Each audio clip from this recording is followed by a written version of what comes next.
एका माणसाला किती जमीन स्वतःकडे ठेवता येते? मित्रांनो, हा प्रश्न तुमच्याही मनात कधी ना कधी आलाच असेल. म्हणूनच आजच्या व्हिडिओमध्ये आपण एका शेतकऱ्याच्या नावे किती जमीन ठेवता येते, land ceiling act 1961, Prabhudeva G.R.. आणि शेती योजना .mp3 या फाईलच्या मुख्य संदर्भाने नेमका कायदा काय सांगतो हे अगदी सोप्या भाषेत पाहणार आहोत. जमीन कमाल धारणा कायदा 1961 नेमका काय आहे?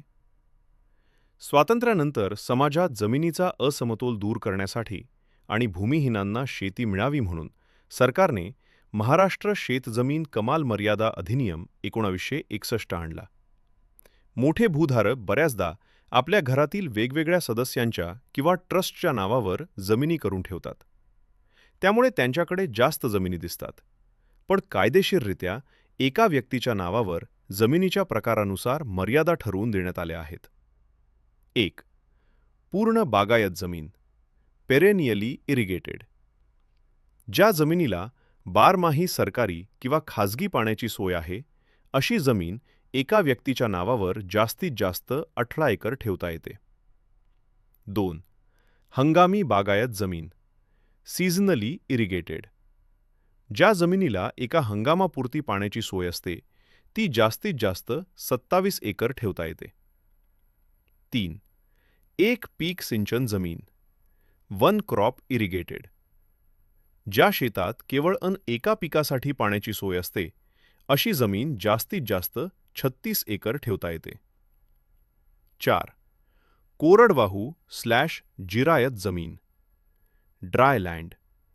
जी जमीन पूर्णपणे पावसाच्या पाण्यावर अवलंबून आहे, अशी कोरडवाहू जमीन आपल्या राज्यात एका व्यक्तीच्या नावावर जास्तीत जास्त 54 एकरपर्यंत ठेवता येते.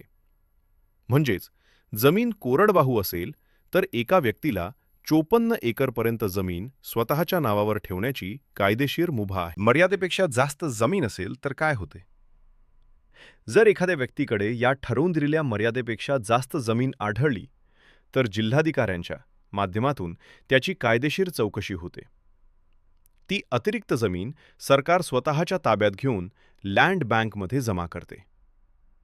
कायद्याच्या कलम 6 नुसार ही सरकार जमा झालेली जमीन अशीच पडून राहत नाही, तर ती जमीन भूमिहीन शेतमजूर, अनुसूचित जाती जमातीचे बांधव, आपले माजी सैनिक, प्रकल्पग्रस्त किंवा कर्मवीर दादासाहेब गायकवाड सबळीकरण योजनेच्या लाभार्थ्यांना वाटप केली जाते.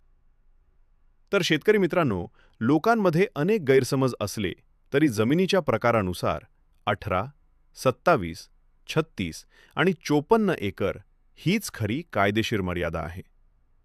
व्हिडिओ आवडला असल्यास लाईक करा, शेअर करा आणि चॅनलला सबस्क्राईब करायला विसरू नका. भेटूया पुढच्या व्हिडिओमध्ये. तोपर्यंत जय हिंद, जय महाराष्ट्र, जय शिवराय.